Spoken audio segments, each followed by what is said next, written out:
Okay, it's 10 a.m. That means it's time for open hours, so let's get started. Today is the now marks a couple of days after the release of PR1, 350 PR1, and that's the topic of today. We're going to go over some of the individual features that were in there, some changes, bug fixes, and stuff like that. Hopefully we'll get a chance to dive into some specific code examples and watch some of the stuff happening, but this is just an overview and status and update of what's going on now that we have 350 PR1 out there. So it's now available. We did the blog post on that. It's out on YUI blog. It does cover and link off to a bunch of different places, and it's certainly worth following those links and keeping abreast of some of the ongoing conversations. In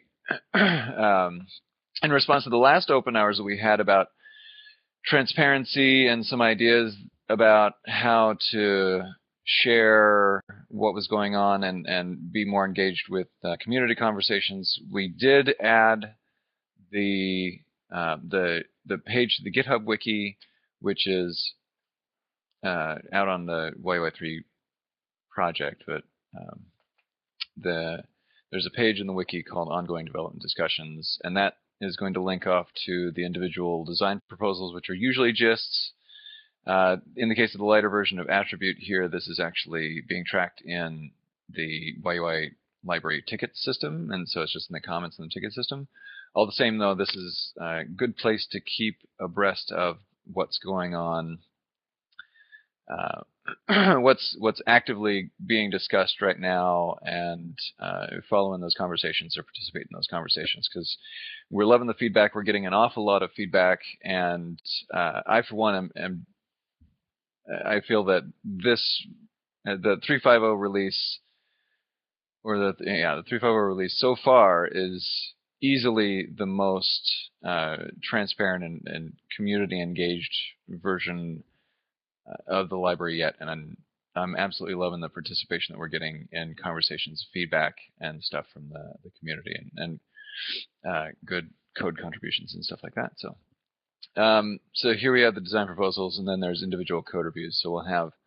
So this will be linking off to various pull requests. So here's the button pull request. This was closed, but it'll go over the code that is not yet pulled into master. There's some discussion on it yet, and give you the chance to give feedback about line level comments if you want to go into the code and look at the code and what's going on and have some discussions about that. Then this is the one-stop shop for looking over those things. So let's see. Before we get into the specifics of 3.1, I'm sorry, 3.1 of 350 PR1. A little while ago, Paul Hummer, who's in the room right now, but for those of you that are watching the video after the fact, then just released a nightly build that's on a combo service. So he describes in his blog. Paul, can you link to that in the gist? Or not just in the chat? In his blog, providing nightly builds of YUI. So on his server, he's actually building doing a nightly build of YUI from the master source and providing that through combo service to anyone. And that's totally awesome, and it's certainly getting some attention on Twitter. And for those of you that are brave enough to run on the trunk, then it's very convenient to have a combo service right there with the nightly. So not recommended for production. I guess I probably don't need to say that, but that. I think that's awesome, and thanks so much, for, Paul, for providing that and sharing that and letting other people hit your server like that. That's really rad. So, let's see. Eric? Do you know of any other points of business? Oh, I think I know of one. This is kind of getting into the what's out in PR1, and that is that there was a bug in Loader that was introduced with PR1, and thank God for preview releases that we can get that feedback early instead of releasing that in the GA. But that conversation was brought up by a couple folks in the forums, and Dave put together this patch in a gist, which I'll link here in the chat in the meantime. And if you look in the forums, I don't have the individual link in the forums for that discussion, but it should be easy enough to find at 350 PR1 loader bug discussion going on in the forums. And I don't know if there's, last I saw it was, Dave provided the workaround gist, and that should get people through to PR2. What's the schedule for PR2, since we're talking about meta stuff right now? I think late March. No, not late March. That's late January. Final release. PR2, yeah, late January. Late January. Okay, good. So it's going a little bit longer because we're going over the holidays, so we're not doing the monthly PRs. And but thanks, Jeff. So there will be a little downtime because we here at Yahoo are encouraged, in air quotes, to take a week of rest between Christmas and New Year's, and there's a moratorium on pushing stuff to crunch. We really love the holidays. Yeah, we love that holiday spirit. Yeah. Right. So we're all going to disappear for a week or two. Right. Yeah. So we're going to disappear while we do that loving stuff of the holidays. But we're still nerds, so we'll probably be online anyway. You'll find us. Well, you're definitely talking for yourself there, I think, Luke, because we all know that you'll be online building DataTable. So. Yeah. I think Heidi might not like me being online working on DataTable, but I'm kind of excited about the work that's going on. So, all right. So let's go over what's in PR1 then, Eric. Sure. What's in there? So there's a lot of cool stuff that went in there. We did post to the wiki a history change roll up to try to gather all of the changes in one place. But there's kind of a lot of stuff in there. So we went through and looked at things to try to pull out the high level stuff.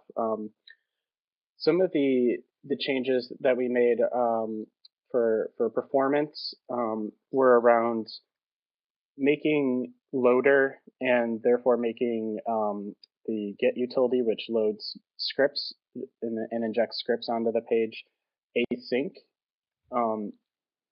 So this change was Dave and Ryan coordinated this to be able to have scripts loaded in any order to hopefully parallelize the downloading of scripts and get away from any the old waterfall that we used to have, where we would have to wait for script 1 to finish loading before we kicked off script 2. So now it's all async, which is awesome. Well, there's two things going on here, right? Because there's get for use in your application code for getting scripts or CSS files, and then there's get's use in loader and how loader was previously consuming get. So they're basically two layers of optimizations. The first layer is get itself, regardless of whether you're using it to load YUI modules or anything else, is now much smarter about how it loads things. So it now understands which browsers support loading JavaScript in parallel and preserving execution order. So Firefox and Opera, they both support that. So if you're in those browsers, then you can load all your scripts, regardless of what those scripts are, in parallel, and execution order will be preserved. So you get a much faster experience there, just by default, without having to do anything. And then the layer that loader adds on top of that is for YUI modules. You can load all of those in parallel, regardless of the browser, because execution order doesn't matter. So it just tells get under the hood, don't worry about the order of these things. Just load them all at once. So do we have any sort of what's our comfort level with Firefox and Opera's commitment to continue that behavior? Is that actually spec behavior? So it wasn't, and now it is. There was a thing about 6 months or so ago, maybe a little longer than that, where officially in the HTML5 spec, originally it defined scripts with an async attribute set to true by default. So this is really complicated, but you have various ways that you can insert scripts into the page. You've got your hard-coded script tag. You've got a script can insert another script tag into the page, and that's called a script inserted script.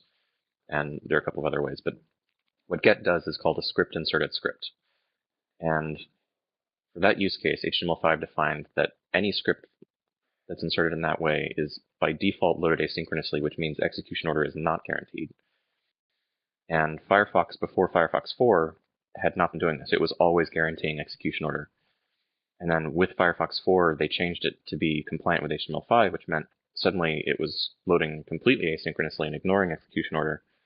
And so there was a big outcry from the community, people who were working on JavaScript loaders. And so they tweaked the spec a little bit, and they tweaked the behavior of the browsers so that you can specify, when you load a script, you can specify async equals false for that script. And in Firefox and Opera and hopefully eventually other browsers, what that'll do is it says load this script as soon as you want, as soon as you can, but don't execute it asynchronously. Wait to execute it until whatever order it was inserted in. So then the defer, that starts to make the distinction between the defer attribute and the async attribute, where the async attribute is more a configuration for when it's executed? Basically, yeah. And defer gets into a whole different world. I mean, we could do an entire open hours on just the various complexities behind what these things mean. Sounds like it would be riveting.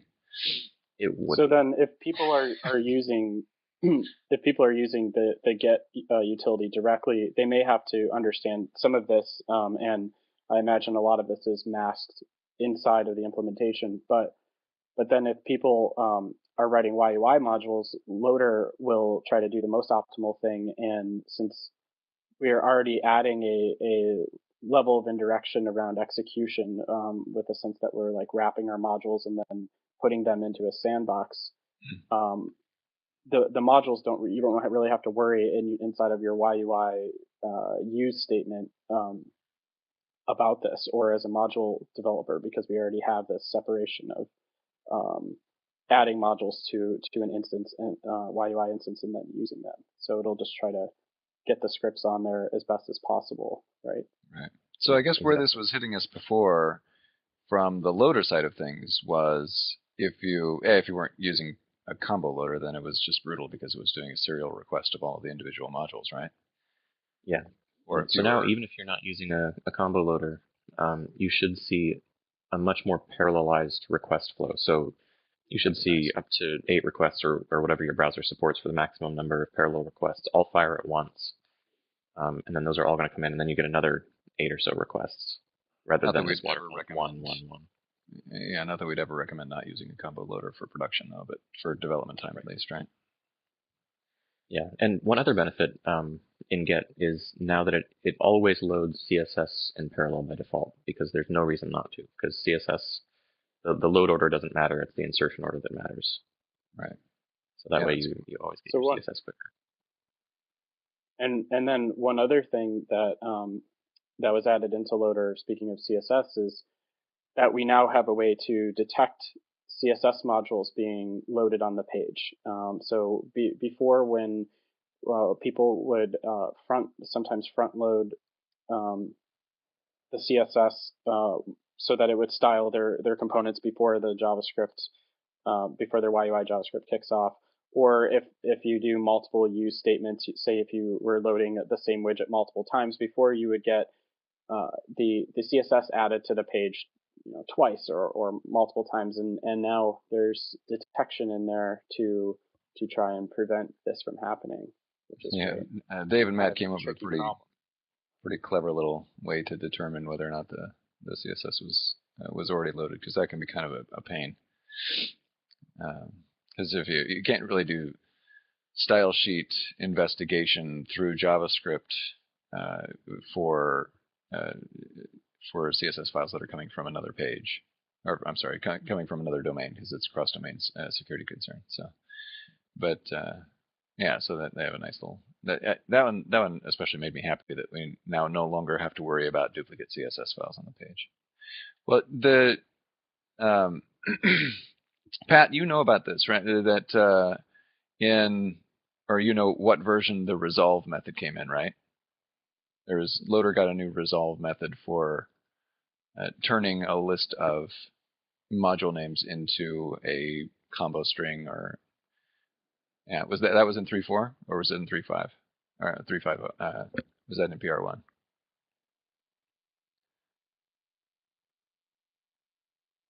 Well, I believe that this is now a public or API, and that Loader is actually using it itself. It's consuming its own API to do this. And Dave was telling me earlier today that he made it much more efficient. Cool. Yeah, I think everyone this was the change that Jeff Craig talked about in his talk at YUI conference that Dave was waiting to get in. Which is coming soon on YUI Theater, by the way. Oh yeah. Yeah. That was a great talk too. I really liked that one. Yeah. Okay, so yeah, so the result is anybody that's actually worked with Loader or worked on the node side of things, and you just want to be able to inspect what is the result of this use statement. You know, you actually want to do some maybe some meta level programming about Libby sticks and logic here in the middle of this process, rather than waiting till the end and getting the results of the black box, which is all these modules are attached. You don't want all the modules attached. You just want to know some information about what would happen. And so the resolve method is all about that, and really handy. And yeah, as Pat mentions in the chat, the use of the resolve method with the gallery preload module has a lot of potential for doing some upfront loading, lazy loading in, or not really lazy loading. I suppose it's like user downtime loading of modules that are likely to be used on the page, so that you're not loading stuff in response to a user action. You're loading stuff while the user is not taking action, so it's a better use of time, and then you get to have a more responsive page. So there's some really good stuff coming out of the resolve method. So we're all happy to see that in there. So that's going to be cool. So then also for the loader, the true loader geeks, there's been we've had the patterns configuration property, and that is now more robust in that it can. The test function. I didn't know about that one. Robust. Yeah. Oh, that's awesome! I totally wanted that when I was playing with patterns. Excellent. The hackery commands. So that's the performance-related stuff, right? Yeah. So it's all great stuff, and so it's exciting to see the Loader getting more efficient with calculating dependencies, and also with being able to load scripts in parallel with the new async get. So, some of the other stuff that happened in terms of changes from 3.4.1 to 3.5 in the app framework, we decided to go with yeah, we'll talk about that one later. But so some of the changes that we did were take some of the properties that we were using before and make them into attributes. So specifically, this happened in router and view. They were using properties on the prototype or on the instance, and those have moved into attributes just to be more aligned with what people expect, and also give some more hooks around those for people doing more advanced things with them. So that's probably some of the bigger, especially breaking changes where people will need to update their code, because it hasn't been backwards compatible to start using the properties or attributes instead of the properties. So people will have to update that stuff. And then the renaming of controller to router was also in here, but this one is backwards compatible in the sense if you're still referencing y.controller, it's just a pointer over to y.router. Is that alias going to go away? Yeah, that alias will disappear probably in 3.6. 3.6, okay. Yeah, so it's on our deprecation strategy, or follows our deprecation strategy there. So if you're using app framework, just change your stuff to router now before getting bit later. The fun stuff about these changes is that Eric and I both use the app framework in our own stuff, and so when we deprecate something, we have to update our code too, so we understand the pain involved. So we're definitely not making these changes lately, but it's not that bad. And it's actually happened that we got hit by our own changes on the staging site when it switched over to staging sites. Yeah, we were like, why isn't this working? Oh wait, we forgot to update router. And that was the properties versus attributes change that bit us there. Actually, I like the change from properties to attributes. The simplicity of having them as properties, it almost seemed to be working against the potential for their use as infrastructure pieces, or to, instead of being like the one step before the end, they have some individual value. And so as a middle layer of things, like I'm using them in DataTable, and so having them be as attributes, I think it adds more capacity for their use in other parts of the library. So that's going to be really cool. Yeah, and that was one of the main reasons behind the change. When we started using router in PJAX and in the new Y.App, it became pretty clear that we needed attributes to be able to do everything that we wanted to do. Yeah. And that brings us to Y.App, which you may have heard about if you were at Eric's talk at YYConf, or if you watched the video, which I highly recommend. It was an awesome talk. And Eric, you want to talk more about this? Yeah. So the Y.App was born out of this idea that when creating an application using the app framework, it was kind of unclear where you started with, like where the top level part of your application lived, and so what I did and what it seemed like a lot of other people were doing was using the router as sort of this high level component, because it had these routes, and so you could handle, say, different pages of your application, pages in quotes, and respond to URL changes like you would think of, say, on the server side.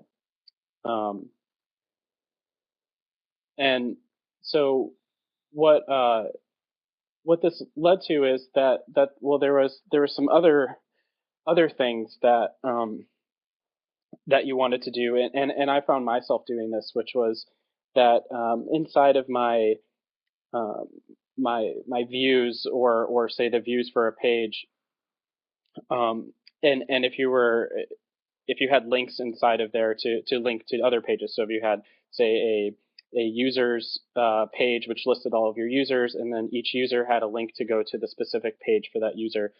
And what you would have to do is then call back into the router to say that you wanted the router to save the new URL.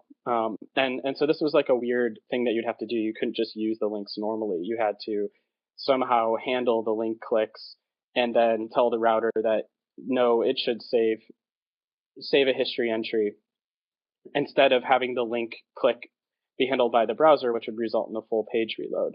So things like this started to come up, and I saw myself duplicating a lot of this type of navigation logic. And then it also came up were, well, how do we manage these different page views that we have, or these views that are supposed to be representative of a page inside of an application, and so. And also being able to want to maybe transition between these with nice sliding transitions like you may see on, say, iOS.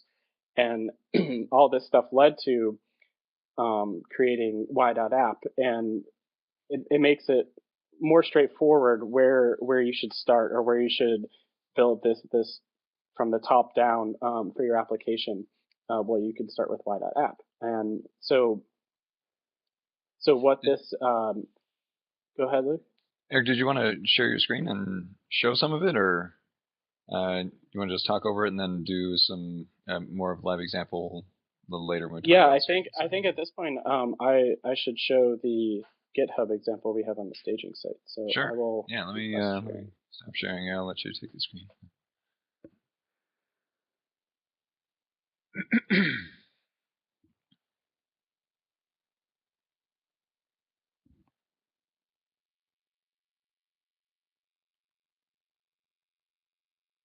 Can you guys see my browser?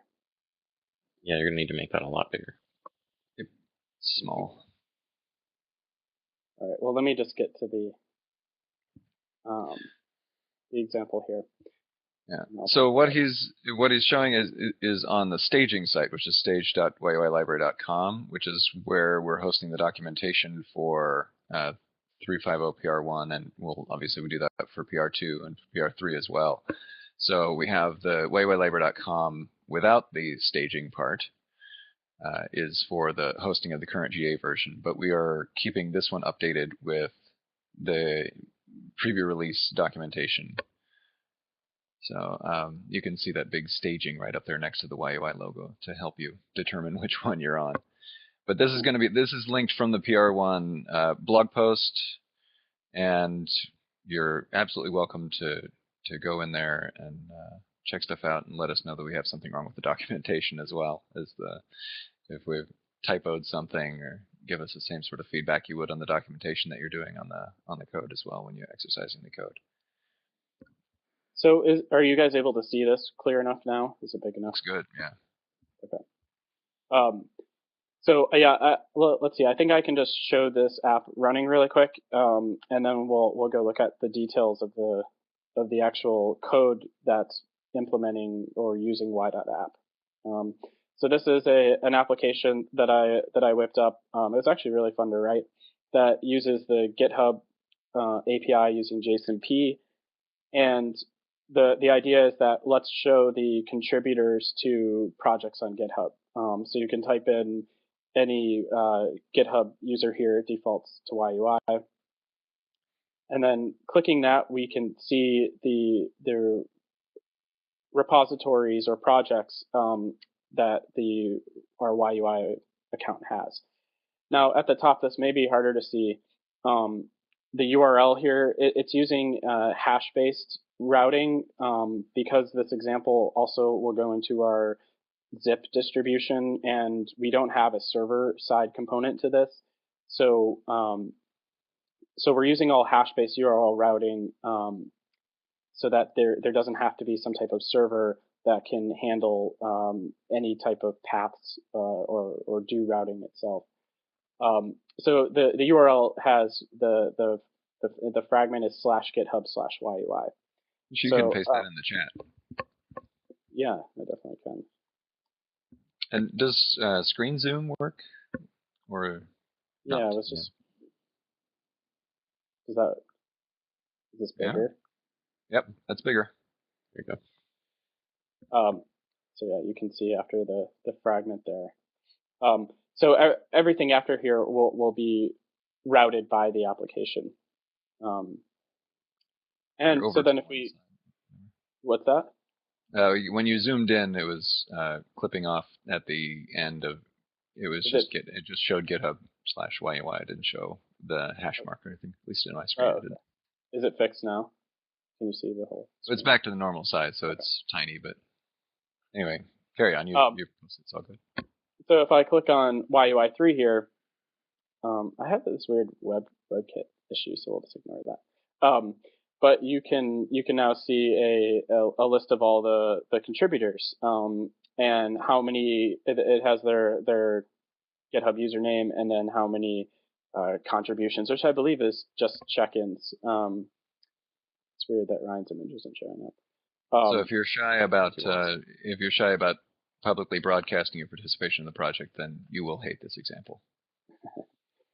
And so someone like Dave has even more than our build system somehow. So if I click on him, this will now update. So the URL right now is /github/YUI/YUI3. And if I click on Dave, it now changes to /github/Dave Glass. So it kind of just lets you go through the graph of data from GitHub users, projects, and contributors to those projects. So if I were to look at, say, this one, we can see that this is a project that Dave is the biggest contributor on, but there are these other people as well. There's 8 people all together. And then you can go back, and I can also use like the browser's back button and forward buttons, just like you would expect, and they work, which is great. So then you have it in. What didn't make it into PR1 was the transitions, right? So if you were to look on GitHub, you would see a lot of this similar sort of thing where it's going from URL to URL, but it's not doing a page reload. It's just updating the URL. But there will be like sliding transitions and things like that. But that's actually in now, isn't it? Is that in master already? It's in master. It's just not included in the app module, the rollup module. It's not included in there, and I just have to do more work on it before like it's ready, basically. Cool, but it's so it's. But it's it's like the structure's there. It just needs to be tweaked, and some specifics need to be figured out with how people could maybe specify some overrides to default transitions. Do you have a conversation going on about that anywhere? Not yet. My plan was to start one though. Yeah, cool. Yeah. So I just want to skip over some of the details to get to the actual Y.App usage here. So here I'm creating a contributors app subclass, just subclassing Y.App. And what it allows me to do is specify some views. And in here I'm specifying 3 for each of the different types of pages that I have. Home page view, the user page view. So this can take the user page view can take any user and display it using templates and stuff, so that it's a reusable page. It just needs a user and it fills in the template accordingly. And then a repo page view for looking at a particular repository and all those contributors to that repository. So that's the main views. And then if we go look at all the way at the bottom here, we can specify the attributes for this app, and specifically the routes. So this is some of the interesting stuff. So what I'm doing here is I'm saying that anytime the URL, and so this is all hash-based URL, so anything after the hash or in the fragment, whenever it's just slash, it will show the homepage view. Anytime the path starts with /github/ and then some username, anytime it just starts with that or is that URL, then what we'll do is we'll handle the user. So this will make sure that the for this particular, say, request, in quotes, we'll make sure that we can figure out which user we want to show based on the username. Make sure a user model is loaded for that username from the data from GitHub. And then we'll go ahead and continue on with our routing. And so we'll delegate off to the next route handler. But before we do, we'll put this user model on the request object so that these other route handlers can just assume it's there already. So what will happen is once the handle user route handler is finished, which we'll look at in a minute, it will then delegate on to this handle repos route, which actually matches the exact same path. And what that will do is, given this user model, now go get all of the repositories for that user, and then put that list of repositories on the request object as well. And then finally, if we're just if the URL is like /github/say YUI, we'll stop the routing there and go ahead and show the user page, because we now have the user model and the list of repositories. We have everything we need to show the user page, so we'll go ahead and do that.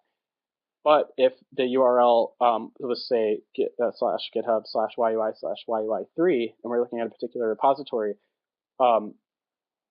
then this route handler right here will not match, but the other two will, because they have this wildcard at the end, so it's more like a starts with. So these will match, so they'll go ahead and do the same thing by putting the user model and repos model on the request object, and then delegate off control to the handle repo route handler, which will load the contributors for the particular repository that we're looking at based on the URL, based on the name of the repository and the URL. And now once we have all of this data, we have enough to go ahead and show the repo page and show all the different contributors and their pictures and stuff. So what app is effectively doing here is it's taking it's using router. It's composed of router. It mixes it into the class, and it's also composed of view. So it has the ability to call render on an app, which we actually do when we create our app, our contributors app instance. We call render on it. But then what it also gives is the support for navigating between these pages. So this is where the PJAX stuff comes in. And so when I was, go all the way up to the top. It's a pretty long page.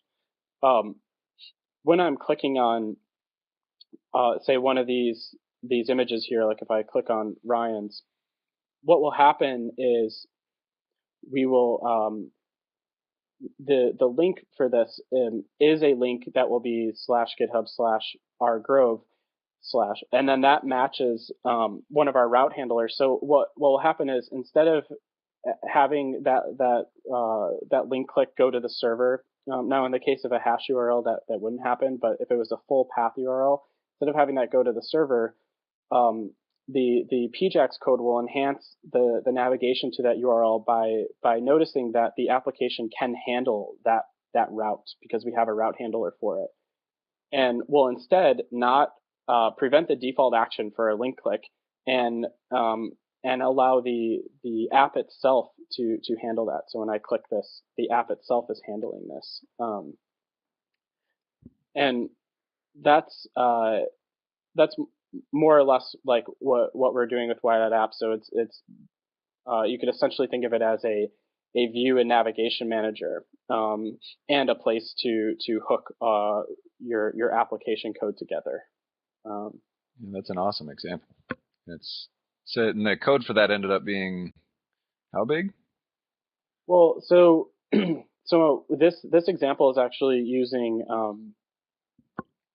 handlebars templates to do all this, the different HTML and the rendering we needed using CSS grids. It has a decent amount of CSS, but I think it was maybe like 300 lines of JavaScript code, maybe or so. So it wasn't that much code, but it's broken down really nicely.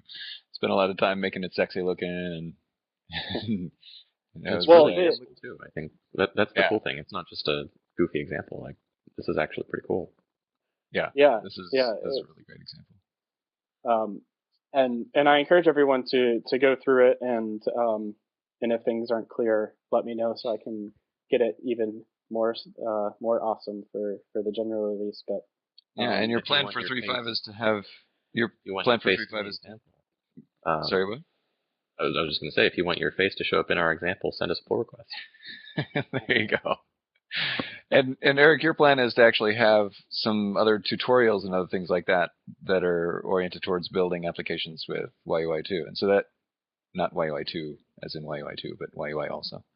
Yep. Yeah. And isn't that one of the things you're going to be working on for PR2? It is, yeah. So we're going to take the photos near me example, which I guess I can show quickly. Which is also, well, I think it's in Cambridge, so that's not accurate. Which is also using Y.App and all the newest app framework stuff. But it is using full path URLs instead of hash-based URLs, and works really well on mobile devices. Has a sort of responsive design, which I plan on making even more responsive and adaptable to different screen sizes and input methods. And then so what we're going to do is write a tutorial on sort of the full stack setup here, and all the choices made and why, and how everything is put together. So yeah, that's going to be tremendously valuable. I'm looking forward to that. So that that hopefully will at least be, if it's not done for PR2, it'll be in a good rough draft format for PR2, and then it'll be on staging for the people that want to have a look at it sooner than later, right? Yeah. That's the plan. Yeah. The hopefully I can get to that point where it's enough for people to start consuming parts of it. Well, I don't know if I can write it essentially like in chapters almost, or whatever, how people can release parts of books while they're doing it. But it's going to be fairly long, so I know I won't have it finished until the GA. Cool. Well, at least it'll be, if we can push something out to some work in progress stuff, at least make the work in progress stuff available. Yeah, it seems like the sort of thing that we might be able to add. We might be able to just push the staging live, since it's content that's valuable outside of the context of the PR, the individual PRs, right? Yeah, I mean, we have a lot of good ideas that we know about in the team about building applications and things that we think are good ways and progressive enhancement ways of doing things. And we want to just make sure that we describe these and show these approaches being used to people in a way that they could also find value in and help add to. So that's the point of these app development tutorials that we're looking to do. Yeah, that's going to be awesome. So yeah, now we're maintaining the staging site, adding new content there. Again, all of the new stuff that's out in the preview release is going to be documented there. I don't know what the individual developers on the team, if we are individually planning on pushing staging updates for the work that's already out there. So if we didn't get some API docs done, or there's some API doc tweaks or something like that, we can push to staging through the life of PR1. Ryan, I don't know if you've got any feedback from the other folks on that team as far as a plan to do that. So I actually haven't asked, but my plan is to just build stuff occasionally as it comes into master and push that out to staging. Not super often, but fairly frequently. And that's going to be, so but is staging then going to be frozen to PR1 with documentation changes only, or is it going to be what's not? It's not frozen to PR1. It's kind of a good preview of what's coming next. So right now it reflects PR1 because that's what just came out. Okay. Within a few weeks, it'll probably start to reflect what's going into PR2. So in a sense, it's closer to Paul's Nightly's than it is to PR1 pretty soon, right? Yeah, definitely. I mean, it'll still be mostly accurate for PR1. I don't think too much of that stuff is going to change heavily. But you might check it out, start Paul. Stuff. Your service just got documentation for free. How about that? Yeah, that's true. And the other thing on staging is it's also where we test new website features. So pretty soon you might start seeing new search functionality and new API doc stuff and things like that. Yeah. Okay, well, that's definitely a big part of what's in 3.5.0 coming up, and it's already available in PR1. There's a few more things in there that are worth noting while we have a little bit of time left, and a few things that aren't in there that are also probably worth noting. while we have time. So, yeah. what else? So some of the other stuff we have, we can try to go over quickly here. There was a bunch of updates and changes to the graphics and charts module. I don't believe we have Trip in here to talk about them, but he definitely detailed and put references to tickets in there. So I think people who are using the graphics and chart stuff should definitely take a look at the change history for those modules and check out the tickets that are all related to them for more details. Some of the other stuff is more accessibility improvements, specifically for our dial module and slider as well. So some new keyboard shortcut stuff for slider and I believe dial. So yep. Those are great that we have those in there now. Yeah, it's good.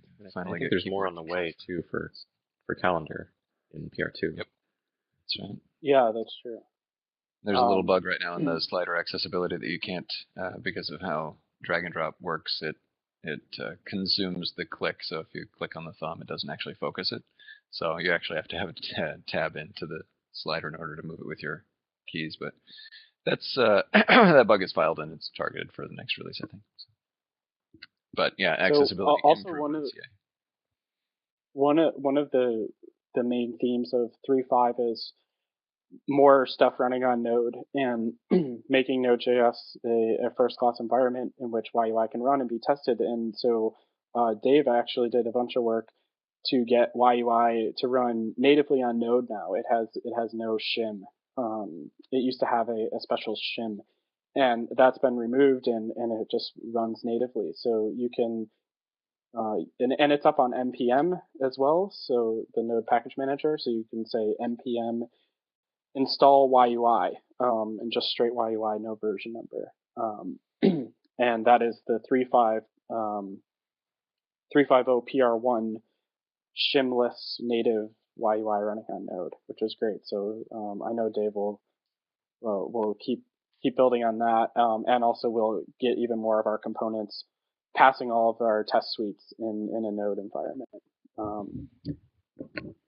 Some of the other new components that were added, handlebars, which adds mustache style templating.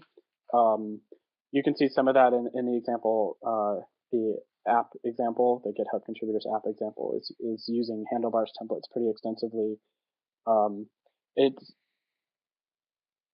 it's lacking the user guide now, but that will definitely I'm be actually there writing. before. I'm writing the user guide now in chat. Give me just a sec.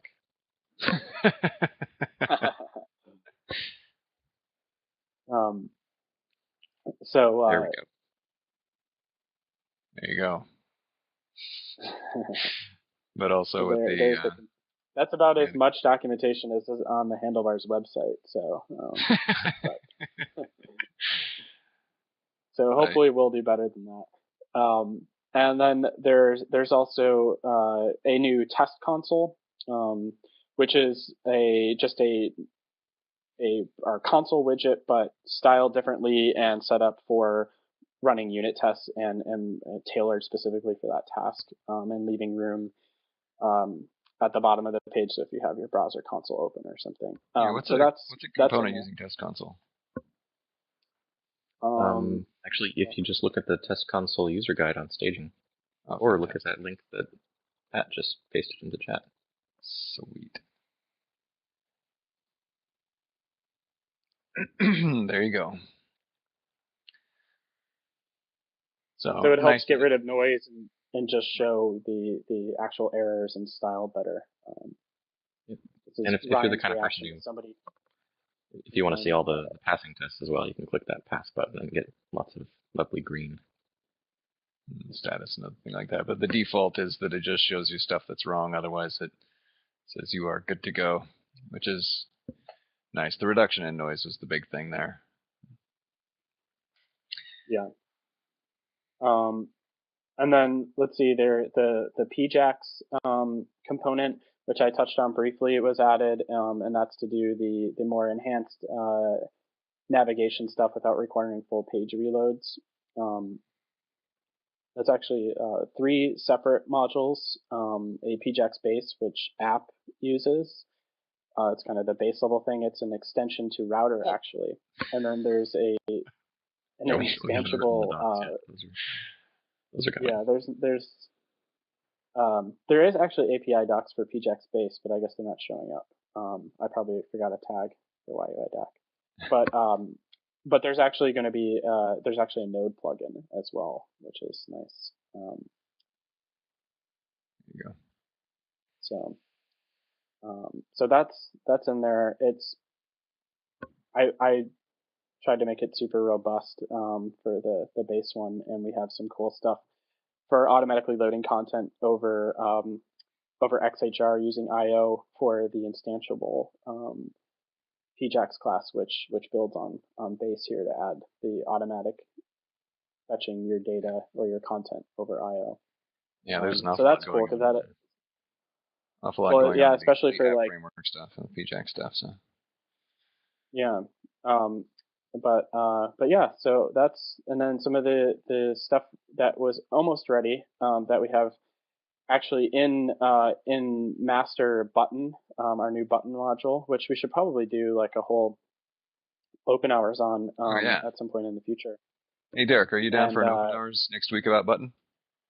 Oh, I guess next week is like holiday week, so we're getting close to holiday week. All right, we'll see who's a button Christmas. Button Christmas, yeah. And then a new uploader module as well to do file uploading using HTML5 with a Flash fallback. So with the HTML5 taking precedence if it's available. Right, and Alan Rabinovich is writing that. He's Alan's also the author of Calendar, so he's working on Calendar and Uploader. And I've been encouraging him to get some conversation going on about the design. We had an interesting design about that, design discussion about the Uploader stuff. He shared a PDF, which was the current design plan for that. I should find a link for that. I can ask him if it's all right to post that up somewhere. But yeah, I think that's getting pretty close to time for him to issue the pull request, and then we can do some code coverage on that, a code review on that, and put that link in the interesting and notable collection in the wiki. And so we also, Luke, have your DataTable work that didn't quite make it into PR1, but you definitely got a lot done. And do you want to talk about what you're doing to get some people starting to use what you have built so far, and also encouraging your feedback and for people to start testing? Yeah, sure. So so my biggest apologies for not getting the early work DataTable into PR1. There's a tremendous amount of work actually just even in migrating the current features over to the new architecture. But the time spent fleshing out the new architecture, I think, was well spent in the conversations that we had going on in the DataTable design gist that's linked here and there anyway. But we've still got some ongoing discussion going. What? I was just saying it's on the wiki, the link to the design discussion for DataTable.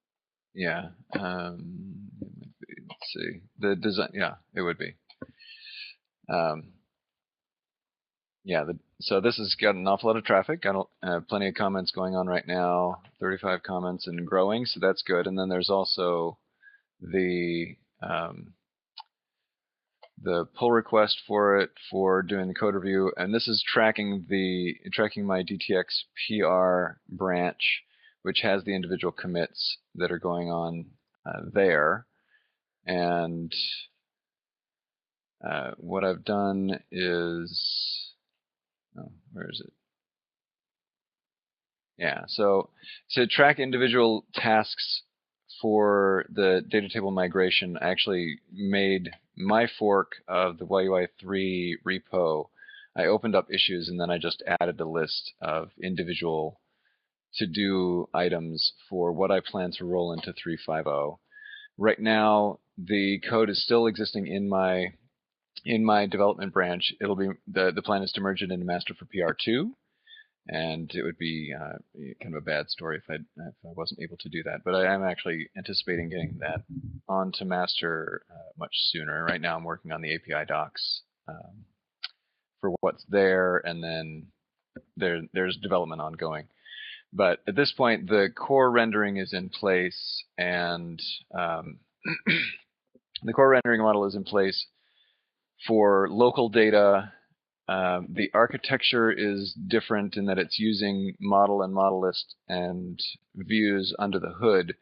The model list is replacing record set, and the views are going to be configurable, each responsible for rendering a part of the table. So now you can configure a, oh, why don't I just go back to the gist?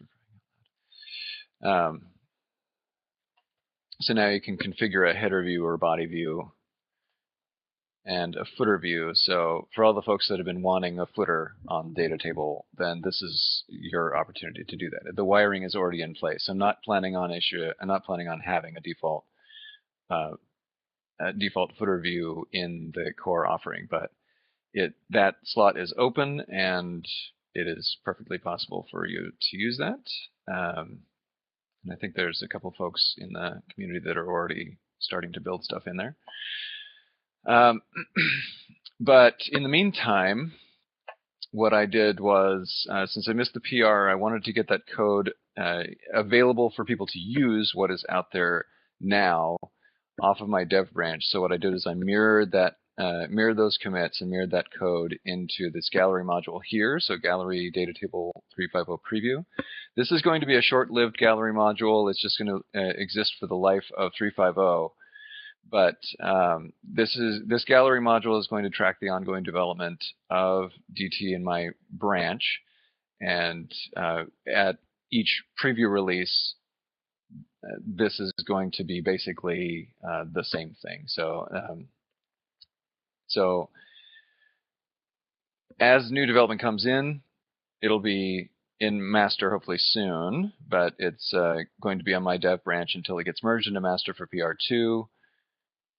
But as we're going through the development cycle for 350 and for PR2, I'll be updating this gallery module. And right now we're not doing gallery pushes for the rest of the year, but once the new year starts up, then I can start pushing these updates out weekly. And so just updating your gallery version in your config and continuing to use this thing, you'll get new features added and bug fixes and things like that. So this is a good place to actually test what's current without needing to maintain your own fork of the library and manage that code locally. So you can continue to just use gallery DataTable 350 preview. So I don't really have time to show it. So let me just point to what I have. Well, actually, I guess this code snippet will have to do. So I tried to show in the code sample on this gallery module what features are currently there. And so we have the column definition, which supports labels and nested headers, and columns can be defined as strings or as objects. Key is still the thing that ties this particular column to a field in the model list, or in the individual models that are in the model list. So what used to be the record set and individual records. So that design is the same. It still supports the empty cell value for cells that would not have any content. That was a patch that went into 3.4.1, I think. But instead of leaving the funny placeholders there. So it was an issue, it was a big performance issue having the DataTable rendering go through creating individual nodes a lot. And so what I did was I split up the formatting into two different types of column configuration. One is a formatter, and the other is a node formatter. So the formatters are just going to receive an object that has a set of keys for the record, the row index, the column, the value, data, and class names. and you just return the string content that you want. It's going to be HTML. Return the string content, or you can just update o.value if you want. And then if it's empty, then the empty cell value will be applied. So that's all string-based rendering. If you need to access the node for whatever reason, then you can apply a node formatter, and that's going to get the additional keys of o.td and o.cell. And these are each going to be node instances. This is the td, and cell is going to be either the liner div, or if for whatever reason the t-body is rendered out without liner divs, then it will have it'll also be a reference to that td. But you can use the Node API that way. And in my initial tests, even going through Node formatter for all columns, the new rendering algorithm is significantly faster than the one that's currently in 3.4.1. So you can have a look at this example here and follow along with this gallery module.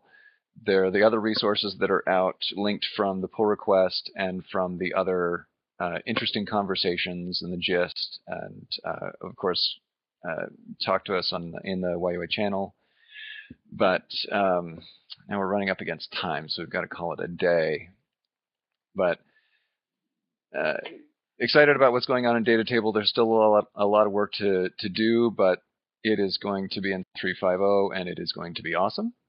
So what's going on right now in PR1 already has an awful lot for you to kick the tires, and I highly encourage everyone to beat the tar out of the app framework and check all of the charts, bug fixes, and other lower level DOM fixes and things like that.